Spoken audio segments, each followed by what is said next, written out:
What's up, people? Welcome to this episode of the By the Hood podcast or webcast because I don't know how you're consuming this content.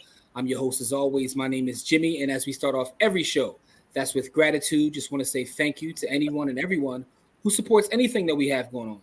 Special shout out to all the students from By the Hood University, as well as the youth from the By the Hood ownership camp. I got my partner in Crown Core. What's up, good brother? Was really good, man. Every day above ground is a good day, so let's go get it. Yes, sir. And as you know, our platform is designed to highlight brothers and sisters who are doing positive work in the community, building businesses, teaching the youth. It's putting out all sorts of positive energy. This brother that we have right here with us now, we actually met him at an event. And shout out to Rachel, because Rachel's amazing, who put together a summit to teach the youth. He was also one of the speakers there with us as well. And his session was just amazing. And we talked to him, said, we got to have you on a podcast. Talk about the business that you're doing and everything that you got going on. So without further ado, we got our brother Stephon Braitwaithe-Martin on. Stephon, how are you, good brother? Stephon. Let me say it right. Stephon. Not Stephon, Stephon. I make sure I say it right. Like Urkel's nemesis, right? Yeah, like Urkel's nemesis, like Stephon Marbury. Got you. First Stephon, yeah, but those are the guys, Starberry and Stephon, right? So with that being said, though, Stephon, man, your session was amazing. It was powerful. The way you started telling a story and to bring folks in to understand what it means to actually be a business owner. That was, a very powerful lesson. And we're going to get into that. But let's start from the very beginning. Can you tell us about your childhood, where you were born and raised? Yeah, absolutely. So, again, my name is Stephon Braitwaithe-Martin. People know me as the Dapper Business Coach, and there's this, but I consult businesses, and I'm a community builder and a people connector. But to answer your question, Jimmy, I'm originally from Brooklyn, New York. So I grew up, born and raised in East Flatbush. Lived there for like 17, 18 years. Went to college. Went to St. John's in Queens for a year. Then transferred to Binghamton University, SUNY Binghamton, out in upstate New York. And I've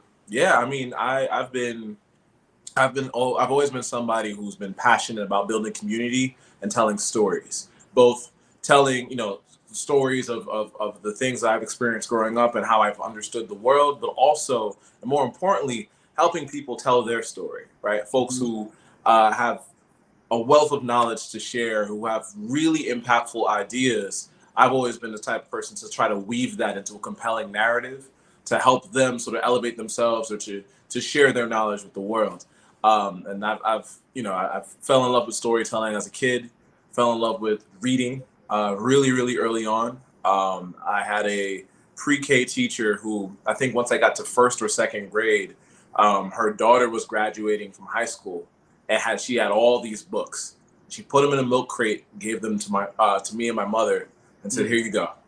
And we're talking, some Beverly Clearly books like the Junie B. Joneses of the world. We're talking Boxcar Children. We're talking some of the Goosebump books, all sorts of things. And I read it all. I consumed it all, and just fell in love with telling stories. So, after elementary school, high school, I graduated, and by that point, I had already started to look at sort of entrepreneurship as something, but I wasn't even thinking about it. I wasn't even thinking about entrepreneurship too seriously. It was sort of a means to not have to ask my parents for money, right? Let me ask you this question. Yeah. What kind of student were you coming up? Were you a good student? Were you or I know you like to read, but what kind of student were you? I was a little bit of both. So elementary and middle school, I was a fantastic student. Elementary school, straight A's, gifted class every year. Middle school, sort of the same. It was A's and B's, but gifted class every year because I was a fantastic test taker. High school is where it changed. So high school, I went to a specialized high school. So in New York, there is a network of specialized high schools that are sort of like the Ivy League of high schools. Okay. And so I went to a school called Brooklyn Tech. So shout out Brooklyn Tech if anybody's watching. And you had tests to get in. So it's 3,000 students apply. They only take about 1,100 students per year to get in. And 15,000 students apply around the city, and then like only the top like 3,000 or 4,000 get dispersed amongst the schools based on your choice.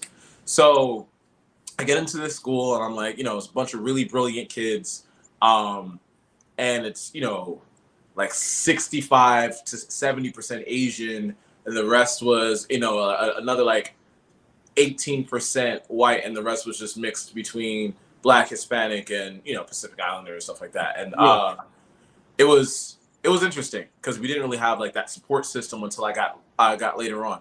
But to answer the question more directly, in high school, I was not a great student. Okay. I was, somebody who was intelligent, but I was sort of like undermotivated. I think I was pushed in a different way that I wasn't quite ready for at the time. So I was that person that I just didn't like homework, didn't like it. And, but like, I didn't not like practicing. I just didn't like being expected to do sort of like monotonous tasks over again. And, all throughout elementary and middle school, I had done homework, but if I didn't do it, like I knew the subject matter enough that I would be able to deliver at any time. But at this high school, it was so accelerated that like after a while, if you didn't put in your little, 1% better every day, it was going to show.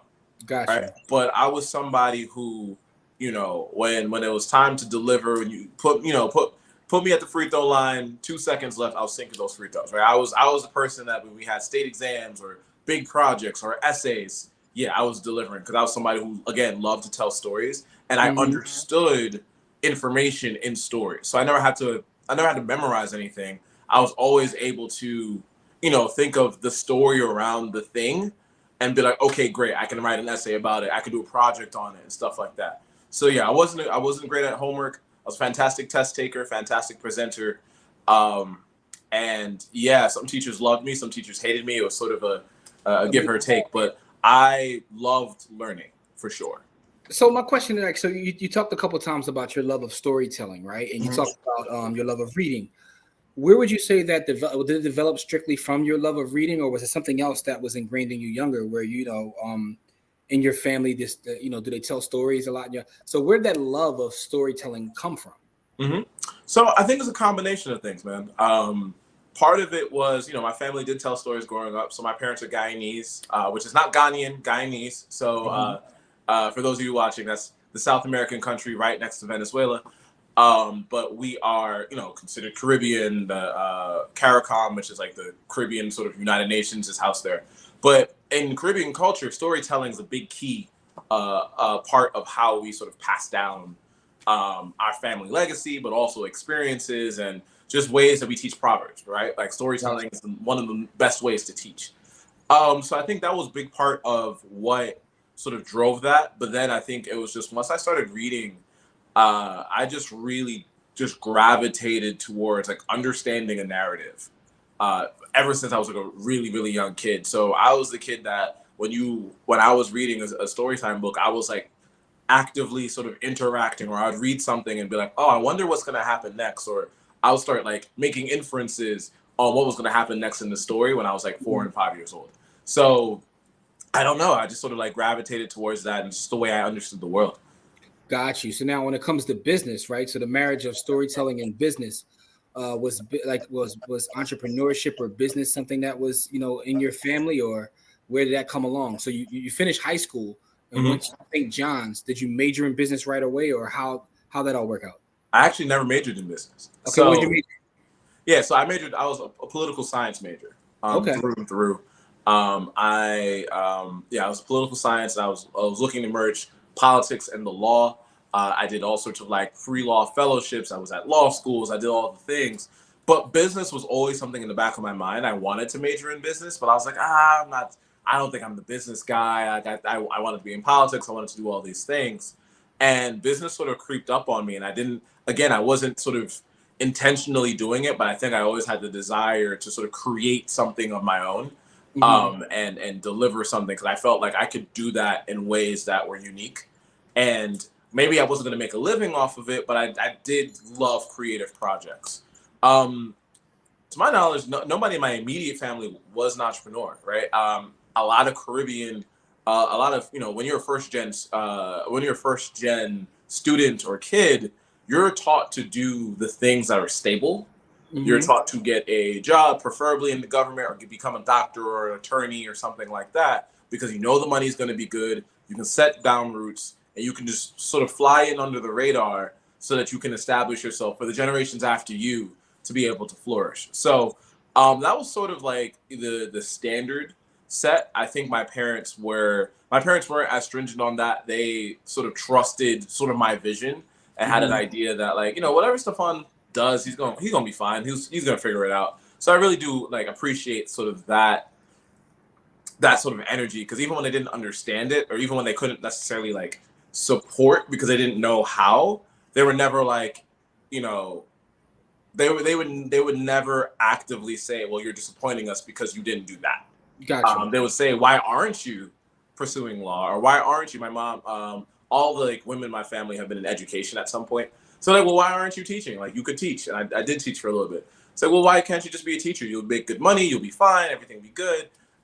So yeah, but yeah, I always had sort of the mindset of making it happen, and finding a way to create.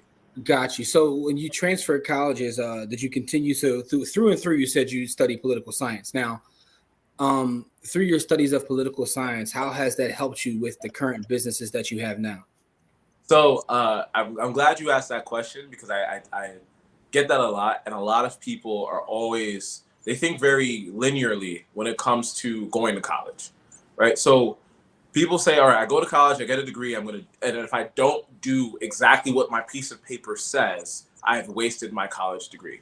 And that is unequivocally false and downright, for lack of a better word, stupid. And the reason why is that, as with anything else, whether it's a job, whether it's a degree, whatever you decide to pursue, it's not about the words on the piece of paper, or the letters after your name, or the words in your job, and the words in your job title. It is the skill sets you've learned and the connections you've made. So political science and the study of politics, which is essentially studying people and the systems they create to sort of govern and decide how the world should function, is very akin to understanding how businesses function, because you're understanding what makes people tick. Why do people operate the way that they do? What makes them sort of fight back against certain things? What makes them desire certain things? And you really get to dive into all the factors that govern decisions. And so it requires a lot of critical thinking. It requires the ability to sort of like, again, dive into the story to understand what's something deeper than the law that was passed, or the war that happened, or whatever. So it's not just historical events talked about. It's really getting into the nitty gritty. It's when you're able to do that as a business owner, you're always going to be winning, because you get to understand what influences your customers' behavior, right? What gaps do they have? What are the things that are like their specific pain points, and how can I articulate how I solve or help them down the path to solve those things? So yeah, those skills were directly applicable, and I think it put me head and shoulders above some of the folks that even were in business, because you learn business sort of in the abstract, right? You understand how to do financial modeling and things like that, but sometimes you don't learn how to lead people, right? You don't learn how to set a vision. You don't learn what it takes to be able to like get in front of some people and say, look, this is where I want to go. This is how we're going to get there. And people be like, yeah, that's a great idea. Because it's not always about how much money that could be made that's going to inspire those people to do it. So I think that that was super helpful for me in my experience. And there was a variety of things I did on campus that sort of bolstered that entrepreneurship and business mindset that happened outside of the degree. And we can talk about that when I talk about getting like how I got my start in my first business. But yeah, I hope that answers that. No, it absolutely does. And let's talk about that. So your first business. Let's talk about your first business and how you got that start in your first business. Yeah. So the way I got my start, so I have a first business, and then I have like a business zero. So I'll talk about the business zero. Okay. So my business zero was in high school, and the first thing I was doing was, again, I'm a high school kid. My parents don't have a ton of money. I'm interacting with folks who do have money now, because even though it's a public high school, it's an elite high school. So a lot of people who grew up with money are there, right? Wearing designer or always had money to go somewhere or something like that. I'm walking around with $5, $10 maybe for 2 weeks, right? So, or until my parents get paid again, I'm trying to figure out how to get a slice for $1.75. How do I do this? How do I do that? Better not lose my Metro card because I don't know how I'm gonna get home. Stuff like that. But anyway, my high school was very big but compact, right? So think, high schools have campuses, right? Condense that campus into one large building with up to like 13 floors, and it's like a city block in length and width. So we have classes. You can be on you might be on the second floor north side, and your next period class might be on the sixth floor south side. You gotta walk up the stairs, go across, and get there in 4 minutes, right? And we had lockers in different rooms. So my freshman year, I get a locker, and I don't really, I didn't have a locker in middle school, so I didn't really understand how that worked. So I was like, all right, I'm just gonna pick a locker in one of the classrooms I have, and I'm gonna put my stuff in there during the day. I quickly realized that it was like the worst location, right? The worst piece of real estate I possibly could pick because it was out of the way. I didn't really have a chance to go there and stop and get my stuff or drop my stuff off. So I was still carrying my stuff all around all day long, but I wasn't using this locker. So what I started doing was like, I realized that a few of my friends, when we would hang out after school, I'll stop in my locker. They were like, yo, you don't have nothing in here. And I was like, yeah. Or they'd be like, yo, I lost my lock. I lost my da-da-da-da. And I'm like, okay, well, a lock costs, if you bought it from the school store, it was like $18. Right? Or you could buy a little padlock situation. Or, my dad was really handy, so he had a padlock with a key, so I didn't pay for my lock. And I was like, look, I'll tell you what. I'll let you guys keep your stuff in my locker. Just meet me after school. I'll get it for 25 cents a day. That way you don't have to tell your parents that you lost your lock and look irresponsible or get in trouble. You don't have to actually like go through like choosing a place or whatever. If this is convenient for you, just give me 25 cents a day. We'd be fine. So at the end of the week, I rented it out for, I had 2 or 3 or 5 people doing it. And over the course of time, I had actually 2 lockers that I rented out. I was getting 25 cents a day from like 7 people. I had enough money to buy Chinese food every Friday, right? I had enough money to be able to do what I wanted to do kind of with a couple of dollars. Now, it might have been all in quarters, but I had it. So I was at the pizza store lit with like 46 quarters. But yeah, so that was business zero. I also had really neat penmanship because my mom was an educator. So another thing that I realized was that folks who were cut in class, like they would, hey, man, I don't have a parent note. I don't know what I'm gonna do, da da da. And so one day somebody just asked me on a whim, like, yo, can you write one for me? And I was like, I guess. And so I wrote one and did a little scribble something, and the teacher looked at it and took it because it looked like his mom's handwriting. And that was my little side hustle situation. So I was cool with all the cutters because I could write like everybody's mom. And that was business zero. But to talk about my first business, so my first business and my business I operate in day to day is Rhetoric Advising, and that is a sales and marketing consulting firm where I really and my team really helps businesses, particularly those are diverse backgrounds, particularly Black folks, but we're working with emerging businesses that are trying to level up their sales. So we build out sales strategies, go-to-market strategies for these businesses to be able to actually deliver on the things that they're great at. So for example, if you are in the restaurant industry or you're a really great chef, how do you go from selling platters to being a bona fide catering company, right? So there's some business management stuff, so we can file entities and help you sort of navigate that. But then also, like, let's build out your sales plan. What are your offerings going to be? What is your target market? How do you actually reach your audience? How do you build a brand around what you do so you're not another person that sells platters on the weekends? So that's the primary thing that we do at Rhetoric Advising. And the way I got my start there was actually more or less out of necessity, I'll be honest with you. So I got my first start out of at consulting when I was an undergrad. So I had a fellowship at what was called the Public Speaking Skills Lab. And essentially I was a public speaking consultant. So like, I did all these interviews to this thing, and then the school basically hired me as an intern to help students, professors, and people in the local area work on their presentation and speaking skills. So I worked with people working on their dissertation. So, adjunct professors or professors who were about to fly out overseas and present, or people who were like trying to get their PhD that semester and were like preparing their defense, or people who were just trying to finish their school project and wanted to be able to do it. I also was able to work with folks who were pitching businesses. And so that was when I got my first start at like really understanding what sort of compelled a person to want to invest or want to believe in the business, want to buy something from you. And so I really went down a rabbit hole with those folks of like building a PowerPoint and finding the things that really made people sort of like say yes, whatever yes was for you. Mm-hmm. So fast forward to 2016, I leave a job, I'm broke, just moved to Philadelphia, and I'm not able to find a role that really fits what my skill sets were. Okay.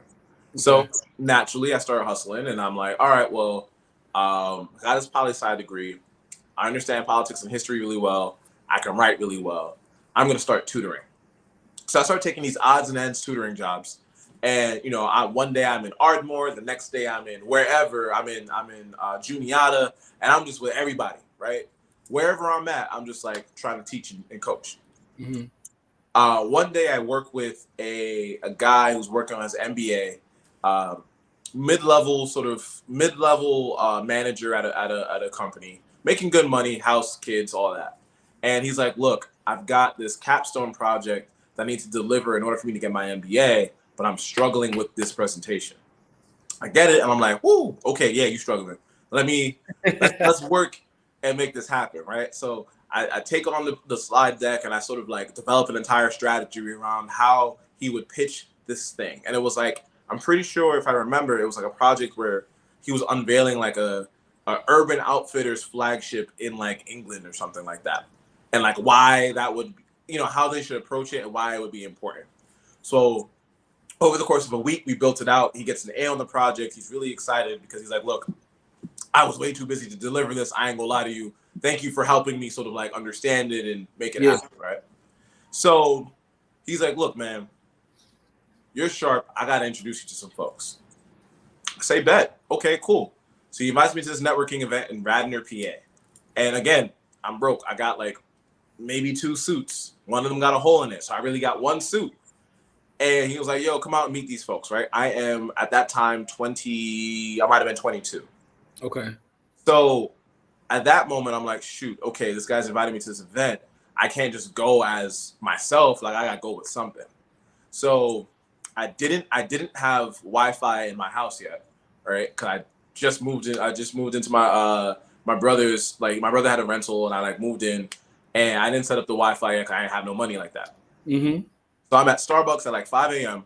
and I would just do Starbucks all day long. I could actually give you, I still have like a diagram of like all my favorite Starbucks in Philly, ranked by hours, quality of Wi-Fi, and who I was cool with and who was gonna give me free food or a free drink.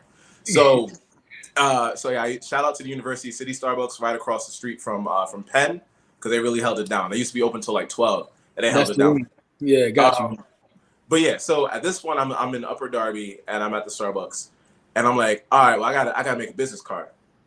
So I come up with a logo. I print it on like the cheapest quality business card ever. Like it was in your pocket too long. It would start to like get soggy. It was weird. And so I was like, all right, I'm gonna call it Rhetoric Advisor. I was like, it's gonna be a communications consulting company. I'm gonna teach people how to write, speak, and write, speak, and market themselves better. And I'm just gonna figure it out. I made a logo that day, did a whole thing, and went to FedEx, overdrafted my account to print the cards, and then drove to Radnor. I get to the event, my guy's not there. Oof. Not only is he not there, he's not answering my calls. I'm like, yo, am I on the guest list? No, you're not. And I'm late. So they're doing a tour of the event space because it was like a country club situation in Radnor. And so I'm late. So that's my icebreaker, right? So everybody's like, who's this kid? And like, I was wearing a blue suit, pink shirt, blue tie, pink pocket square. I had the whole thing going. And they're like, who's this kid? So I start talking to everybody. I'm like, yeah, hi, what's up? I'm Stephon. I do this, da-da-da. And they're like, oh, that's kind of cool, man. All right, yeah. My company could really use that. I thought about it. I'm going to give you a chance or whatever, right? And So I'm in a room full of people who are like 35, 40, 50, 60 years in the game, have successful businesses, or like are, you know, VP of this or or director of that. And that was sort of my first foray into entrepreneurship. Okay. Because then now I'm like, all right, I own this consulting firm. At that point, it was really just me. And I don't know what I was consulting on. I had like 6 things I was doing. I did this whole like marketing plan, and I was trying to be everything. I was trying to help students write their college admissions paper, because I used to tutor that. I was trying to help companies sort of like do their comms and strategy. I was trying to do everything. And eventually I found a mentor who was doing actually what I wanted to do and had the vision for it and had been doing it for a long time, and basically retired and sort of consulted for fun. And I think that was the moment where I was like, all right, let me get clear on what my offer is. Let me get clear on how I approach this. Because I know I knew how to do it really well. I had been doing it for way too little money. And, you know, over the course of time, trial and error, I was able to build out what I have now, where I'm able to help people scale. I'm helping people launch. I'm actually going to a launch event for one of my nonprofit clients this weekend in Philly. And, you know, just like being able to think about where I was literally 6 years ago. Yesterday was the 6-year anniversary of me putting out the post that I started a business. I started August 14th, 2016. But September 12th was when I was like, hey, everybody, I have a thing. And so that just popped up on Facebook. So it's actually crazy timing. But yeah, it's been a blessing. So let me ask you this question, right? So I've seen on social media like the businesses that you help and things like that. What is one of the biggest issues that you come across or misconceptions that entrepreneurs have when you walk in to start helping them? Like, what do you, if you can give us an idea, just like, you know, something that you see that's a common thread amongst those entrepreneurs, where it's like, this is something I immediately have to help them with. So I think there's 3 things. I think one is it's really hard to go out and do something when you don't have a target to shoot at. And it's hard to find the balance of, yeah, I'm planning this out and I'm doing this with intention, but like you will not have all the answers to everything.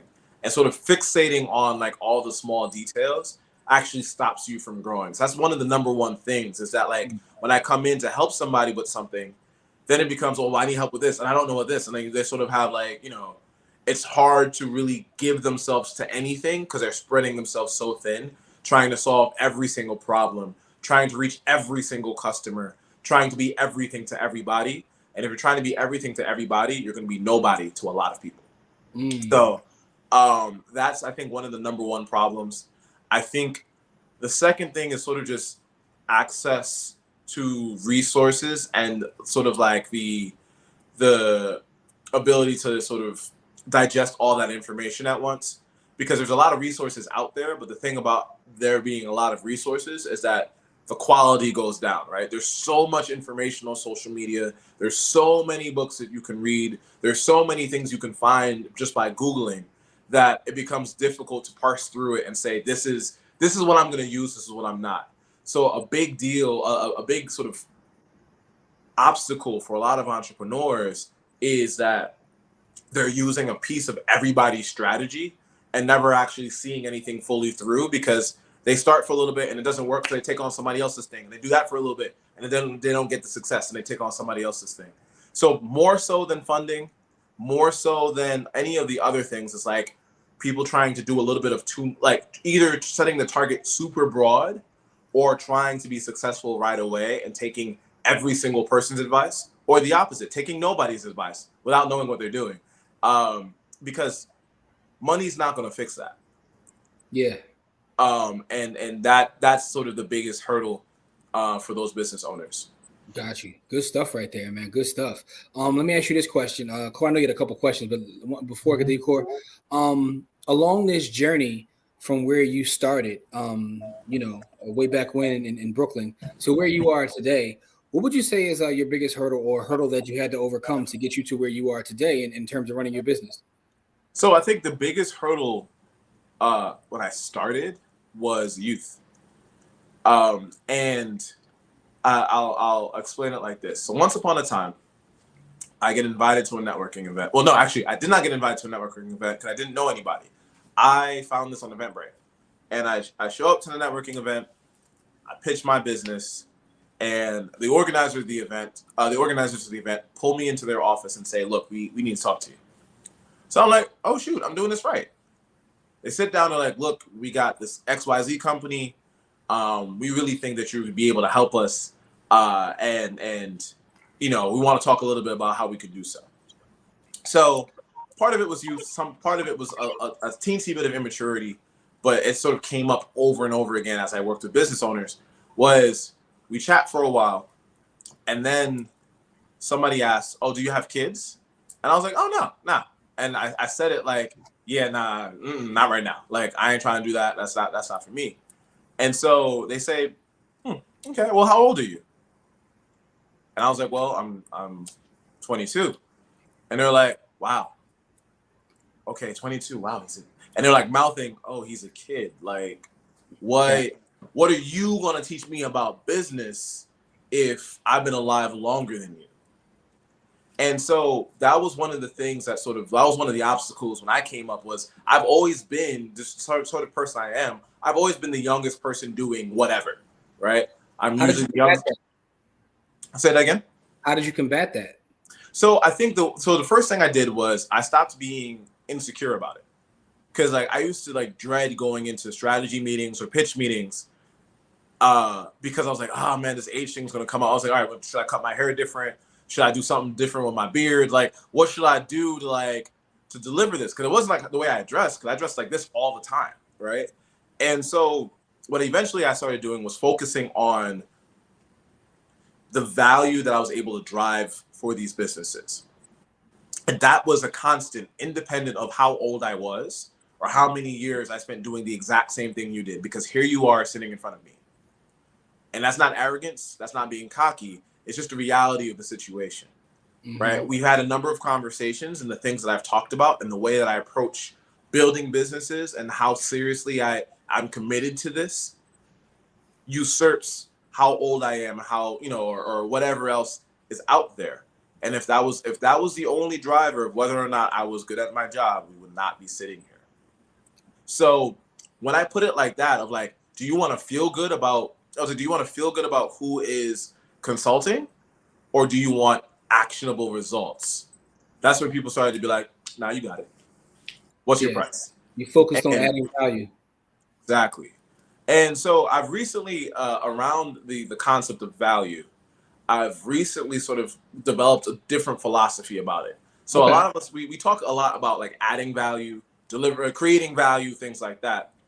And I've been thinking about it, and I'm like, well, much like sort of the theory of relativity, right? Where like energy is neither created nor destroyed, right? It just is, and it flows, right?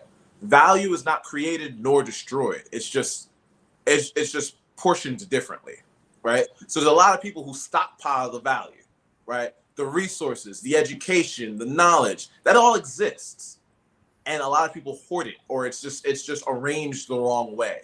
So new business owners, people of color, people in impoverished communities or conditions don't get access to that value, right? It's not that it doesn't exist. It's not there for them.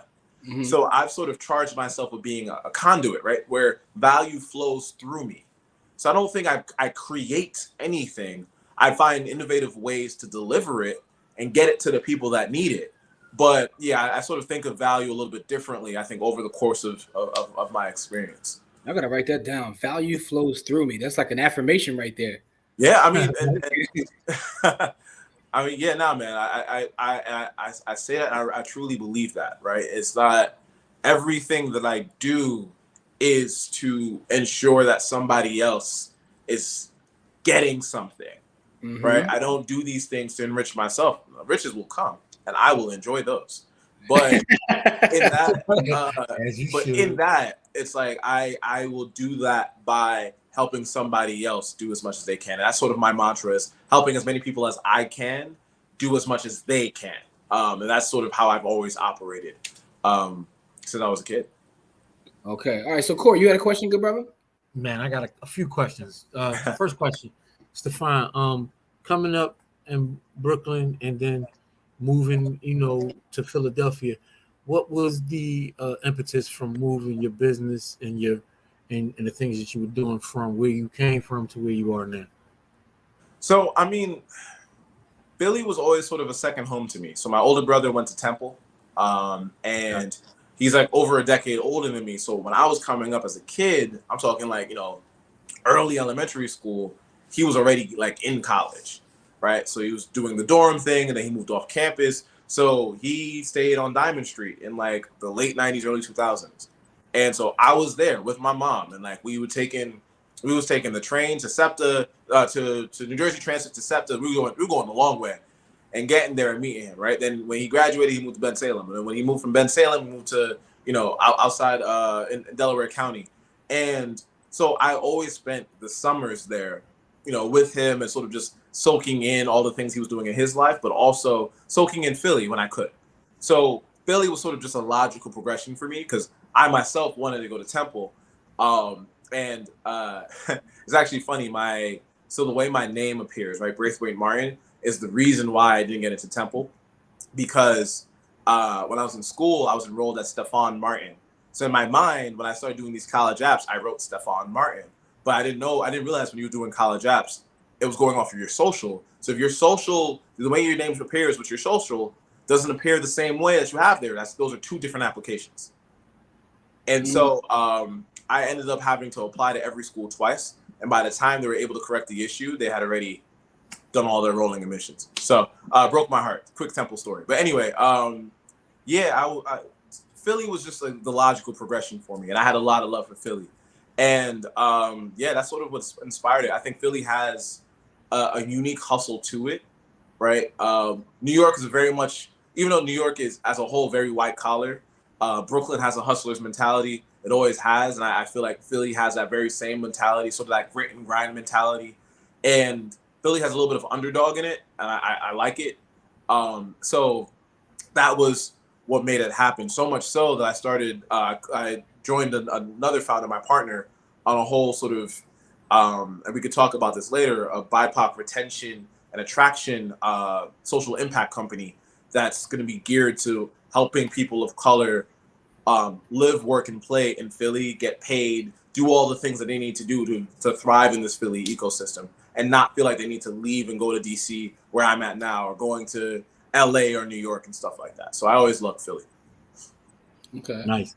And the second question I have is, through your educational experiences, how did you, I don't know how to say this, like make your parents understand that, you know, I'm not being a doctor, I'm not going to be a lawyer, I'm not going to be a politician. You know what I mean? Like, I know a lot of people who are first generation or second generation United States citizens, and I know their parents are like absolutely chaotic when it comes to the kind of jobs that they want their kids to have. Me, myself, and Jim, we went to a school that was similar to the one that you went to. So when you were describing that experience, that's why me and Jim was laughing. We was like, "Oh, we had that experience." So how did you explain to your parents that, you know, I went to this great school, but I'm not doing anything, you know, as far as that is concerned, with the degrees and the education that I had? So I think that what helped was I was the type of person that, like, if I set out a vision, if I said, look, this is what I want, 9 out of 10, I was walking away with the thing I wanted. And I think over the course of time, when I was able to demonstrate that, like, I would be like, hey, I want to win that competition. And my parents were like, oh, yeah, that's cool. You know, do your best, blah, blah, blah. I was like, no. You heard what I said, right? I want to win that competition. And I'd go win that. I would go get that award. I would go, you know, do that thing. And so when I think by the time, and it also helped that I wanted to be a lawyer since I was a kid. So that helped. I kind of got away with it for a while because that's what they thought it was going to be. But I think by the time I had like sort of deviated from that, and I was like, look, I think I want to do this thing. I already had so many things where I was like, look, I said I wanted that and I did it, right? I was the type of person that, like, I knew when I got to, I knew I wanted to live on campus, right? Because I was like, my apartment is small. I was like, where I lived in Brooklyn, like, this wasn't conducive to what I needed, right? I knew I needed to grow beyond where I was at. So I was like, I don't care what I got to do. I'm going to live on campus somewhere. And I did that, right? And then it was, all right, well, you know, I want to explore sort of the world around me. So I didn't get a chance to study abroad because my parents didn't have it like that. But I did get a chance to do an internship somewhere different every year. So I sort of became known as a family member that was like never home, because I was in Oklahoma, or I was in St. Louis, or I was in Boston for a month doing fellowships or whatever. And I was like, look, Mom, I'm telling you, this is what I want, right? Or I want that job. I want to be able to have money. I want to not have to ask you for it, or whatever it was. And I think after a while of sort of like demonstrating that, it became, this is a decision I'm making. And while you may not like it, or while you might disagree, I respect that, but you disagree. And that's all that is, right? And, you know, sort of just moving in that. And so even if, and thankfully my mom, again, even if she disagrees, she's still supportive. My parents were still supportive. For me, even if they weren't, I was still going to do what I was doing. That was it. That was just, there was no way around it, because I felt like there was something placed in me to operate this way. And while I love my parents and respect them, this was a non-negotiable for me. So yeah, that's sort of how it was. It was like, I was okay with being the villain, and you will be the villain sometimes when there's people that want something for you, but they're not you, right? So it's like, this might disappoint you. This might not be what you expected or whatever it is, but this is what I'm going to do. And even if I make the mistake, even if this ends up not working out, that was my decision, right? And I'm going to own that. I'm going to do that. I'm not going to be mad at you for trying to stop. I'm not going to be mad at you for not stopping me, because I told you not to stop me. So yeah. Your villain story didn't turn out to be the Joker, and you turned out to be, you know, a community pillar instead of a community pillager. Well, I mean, your villain story. Yeah. So I had another question, Court. You done, Court? You have something else you want to say? I'm done. Yeah, I had a question that I want to ask you in terms of books. You talked about your love of books. Mm-hmm. So what would you say is your favorite book, or a couple books, or a book that has inspired you along this journey? Ooh, so many. I will go with Notes of a Native Son by James Baldwin. So that's a collection of essays. And one thing I love about James, or as I call him, Uncle Baldwin, is when I read his book. So the first time I picked up a James Baldwin book was high school. Mm-hmm. Okay. And I didn't understand half of what he was saying. And I was somebody who, like, I knew a lot of words, I knew a lot of things. Yeah. But Baldwin, I don't know, man. He be on a different time. His pen is sad. Yeah, but to me, Baldwin is the single greatest writer ever. That's my personal opinion. Just in terms of like talent. Like I don't disagree with you. Yeah, I read his writing and I feel like I should never write again. Like, what am I doing?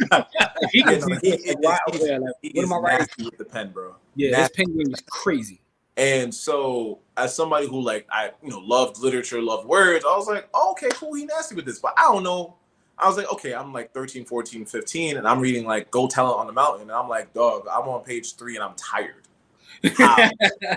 How, Sway? So I'm like, all right, well, let me get into it. So by the time I was able to really engage with Baldwin at the level that I needed to engage with, I saw so much of myself in sort of his like coming of age. Mm-hmm. I saw so much of myself in like being in a country, or even when he traveled to Europe, or when he was in France and Paris and stuff like that, of realizing I am Black wherever I go. Yep. And there is no escaping that, nor should I try to escape it, right? And because of this, and because of the things I've been gifted with, I will continue to fight to claim and sort of embrace my Blackness in the face of the people who don't love me or actively hate me. And also, even though I reside in a country that does not love me, I love it because of the opportunity it presents. And because I love it, I will continuously critique it and fight against the things, because I can't be in something where it's a mess and just let it be a mess. And so when I sort of got that, I was like, yeah, no, I know what I need to do with this, right? I know there's things that God blessed me with to be able to do. And I was like, I can't sit in mess and just be like, well, this is mess, right? And that's not a knock against people who aren't able to or don't have the will to do that. But for me, like, I know I was called to do more than that. So if I'm in that, or I see an opportunity, or there's something that can be done, I gotta do it, or I gotta find the person who does do it. because I can't see it and just let it go by. So Notes of a Native Son really sort of helped me sort of contextualize the world. I used to be still am, even though I sort of aged out of it, Walter Dean Myers fan. So a lot of those books, so Slam, Monster, all those books were super fire for me as a kid. A book that I've read recently, that's not like literature, it's just like a book that I think is really helpful for especially any entrepreneur, anybody who has to sell, is a book called Stories That Stick. And oh man, I'm forgetting the name of the author off the top of my head, but Stories That Stick. Stories That Stick. I got that book. I didn't read. Let me see. Did I read that one? Kendra Hall. Kendra Hall. So first of all, she's super dope. So like, she is like, I love storytelling. She loves storytelling on steroids. So much so that she studied storytelling, right? That's been her whole thing. Developed a whole framework around it. And really, the book is about understanding how to market yourself through the lens of storytelling. Because when we think about marketing, we think about like, okay, well, I have to have a shtick, right? I have to have a gimmick. I have to be gossipy, or I have to, take advantage of every single current event and turn that into a spiel, or I got to make a viral post and then attach my thing to it.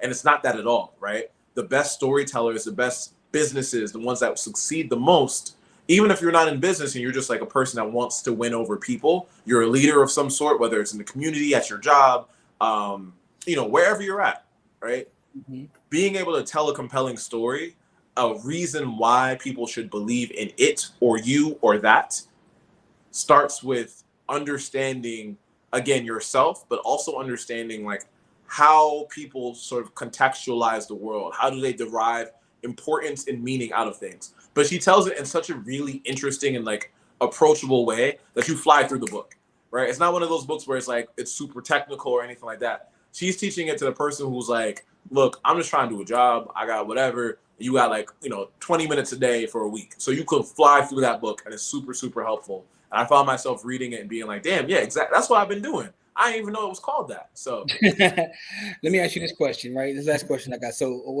Next to last question.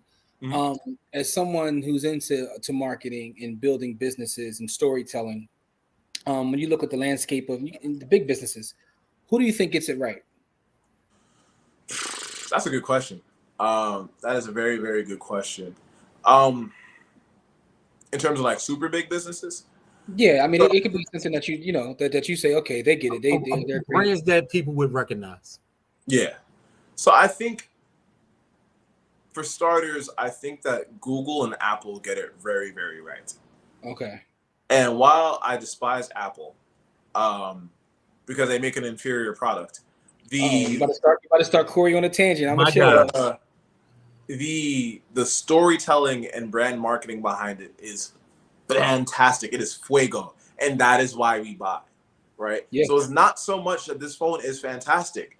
They just know the features that people care about and how to tell a story around those features.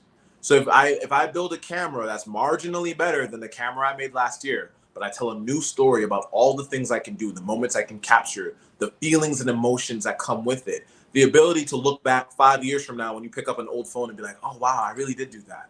Or, wow, that was a great time. If I can tell that story, I will sell phones all day. It does not matter what else comes with the phone. I can sell it.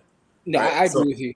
I agree with you. They're second to none. I just watched their most recent event, and for the first 30 minutes, they didn't even talk about a phone. They talked about saving lives and the importance of saving lives. And I'm like, at the end of, I'm like, well, who doesn't want to save lives? Like, we gotta save these. We gotta save these lives, right?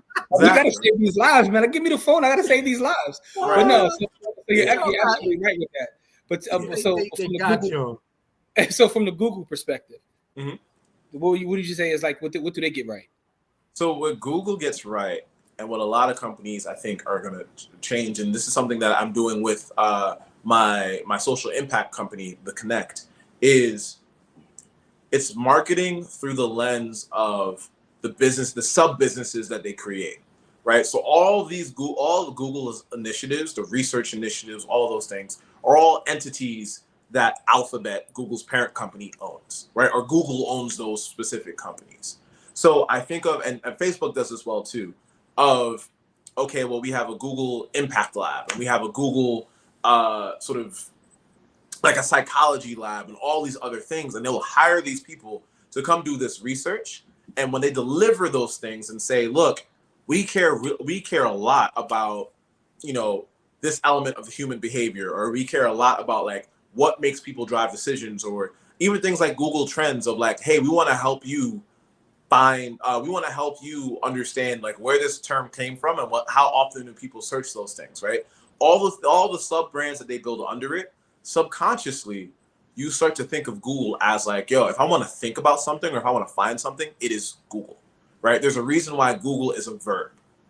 And so it's not just that like, Google just had all the money in the world and they're just like ubiquitous. It was that they found ways in the other companies and projects that they worked on to really sort of position themselves through marketing of, if you want to search for something, you Google that.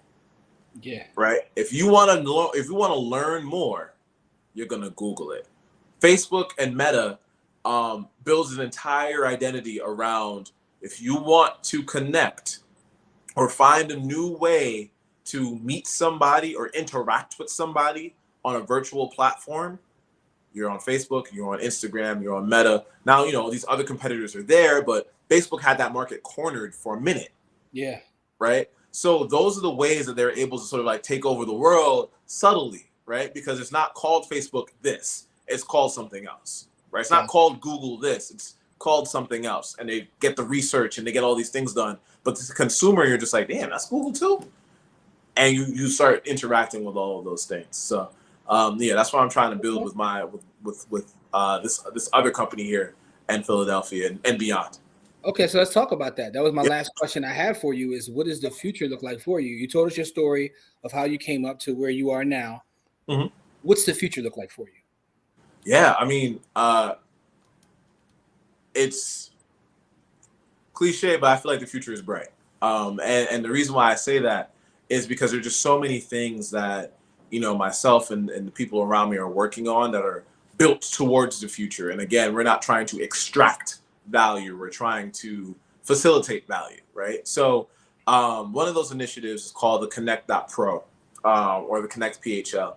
And what it is it started as a networking organization. It's just connecting Black and brown folks in the city of Philadelphia to be able to live, work, and play in Philly, right? So we were trying to get people out of their silos. So if you're an attorney, you tend to only have attorney friends, right? Because you work all the time. How does the attorney meet the neurosurgeon? How does the neurosurgeon meet the educator? How does the educator meet the plumber, whatever, or the real estate agent? And how can we connect in a way and network in a way that's not just, hey, who are you and what do you do? Can we talk about sports? Can we talk about our favorite places to eat? Can we just have a good time and sort of like meet like family in a controlled space that's not, you know, no or something? So when we started there, we started to realize that Philly has a problem retaining folks like that, right? Upwardly mobile, you know, sort of big picture thinkers. What happens is, you know, let's say you went to school in Philadelphia, or you went to Temple, you went to Penn, you went to Drexel, you went to St. Joe's, wherever. You come out, you're working in Philly, you grind and you trying to get your thing. About 5-6 years down the road, you hit a glass ceiling, right? You meet all the people you feel like you're gonna meet. It's hard to find people who you're like, all right, we're big picture thinkers, we're building businesses, we're doing all those things, because everybody else is sort of like clicked up a little bit, because that's just who they know. And then professionally speaking, all of a sudden the like VP title jobs or the mid-level management jobs sort of dry up. And you're like, well, why? And the answer is, it's not that it dried up like the jobs are not available. They're just not available for you.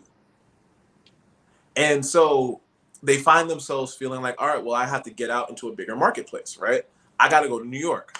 I got to go to DC. I got to go to Atlanta. If I hear another Philly person move to Atlanta, I'm gonna scream. I got to go to LA to be able to find these things, find that ecosystem, find the people around it.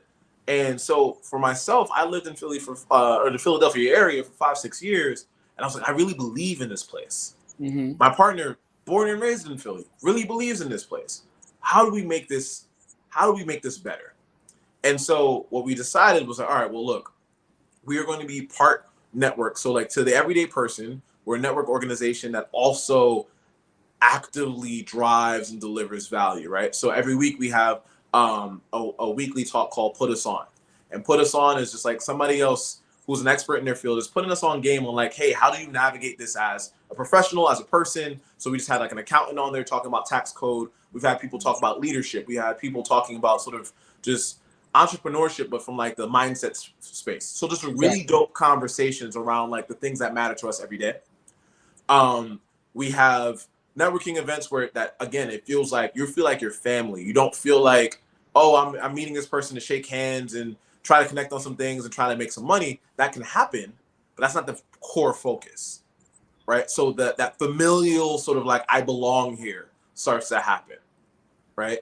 Then on the other side, we're working on hiring and DEI strategy, right? So diversity, equity, and inclusion strategy for both like private and public companies and the city of Philadelphia itself, right? So how can we make this a citywide initiative to be like, look, we're missing the mark with our black and brown folks. We want all this talent to come here, but then when they come here, we don't cultivate that talent. And so we've realized, we've built a team around this, like we build community better than a lot of people. So let's show you how to do it. And let's make this not something that's we don't want this to be like a nice to have for the city.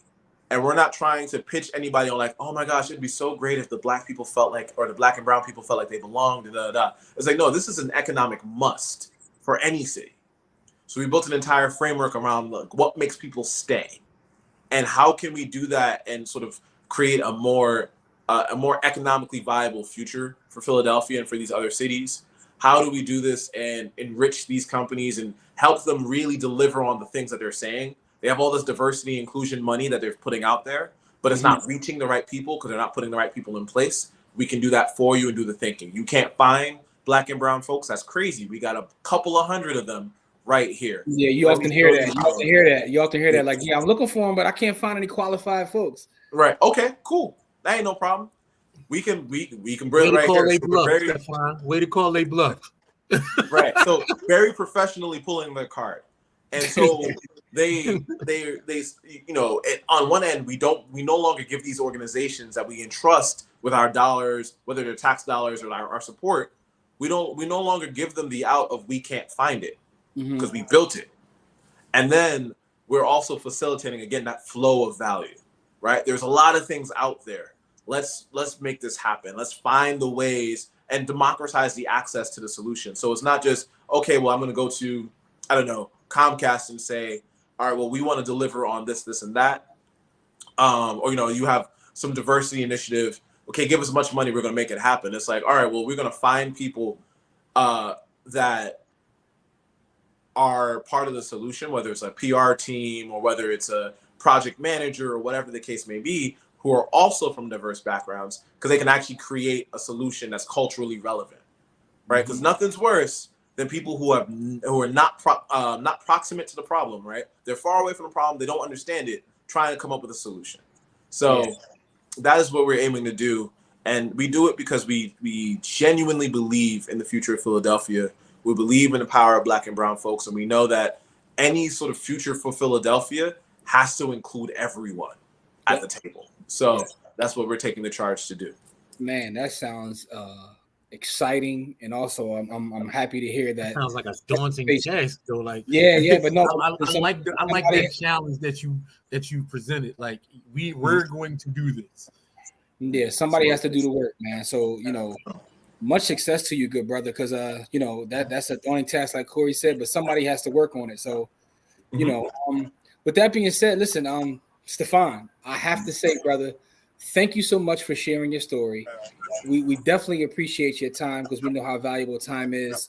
So we want to say thank you. Also to say continued success with all your future endeavors. And, you know, we're here as a resource for you as well. Anything you need, community-based or, you know, all the spaces that we're in, we are here for you because you're doing great work. And, you know, I just want to say thank you so much for your time, man. Appreciate you guys. Thank you guys for giving me the platform to be able to share that story. And just wanted to correct one thing that Corey said, only because I think that this is a really important thing for us to think about, like overall, not just us, is the Connect and organizations like us. We aren't, like, I'm not solving a problem. Yes. Right. I am opening an arena for all the people who solve the little problems to be equipped to help chip down on this big problem. Okay, you're creating a platform to bring them all together. Right. So think of it much like how I said value flows through me. The Connect is sort of the epitome of that, right? We're literally the Connect. So we're connecting you to a new opportunity. We're connecting them to access to funding or whatever the case may be. We're connecting organizations to the talent that will actually drive them to the next level. So we don't, we ideate the ways to make that happen. But in terms of like being the solution, nah, the solution already exists. And we're going to bring that all into our arena and make that happen. So understood. Mm-hmm. Listen, that's great stuff right there, man. Corey, Yeah, got anything for you here, brother? No, just that, like when I say this a lot on this podcast, I'm proud of the work that our people do. You know what I mean? Like the work that our people do to put each other on, because we do a lot of things where it's multicultural, and we do a lot of things that are whatever. Mm-hmm. Like on this show that has been for Black people and about Black people, I'm very proud of the work that we do with the people that have come on to this show. So you are no different in that way, but you're different in a lot of different ways, but in that way, you're no different than every other guest that we've had come on here that's doing the work. So I really appreciate the work that you're doing. Yeah. Appreciate you, my brother. Thank you. Absolutely, man. And for our audience out there, I will put all of Stephon's social media and links and everything within the description or the show notes. Make sure that you give him a follow and check out the work that he's got going on. All we want to do is say thank you. Thank you for all the support, because we continue to get more and more supporters, and we want to say we appreciate that. Stephon, again, good brother, blessings to you, and much success to you in the future. And for our audience, as we always say, it's not about how much money you make, it's about how much you keep. Game elevates. We'll see you guys on our next episode. Peace.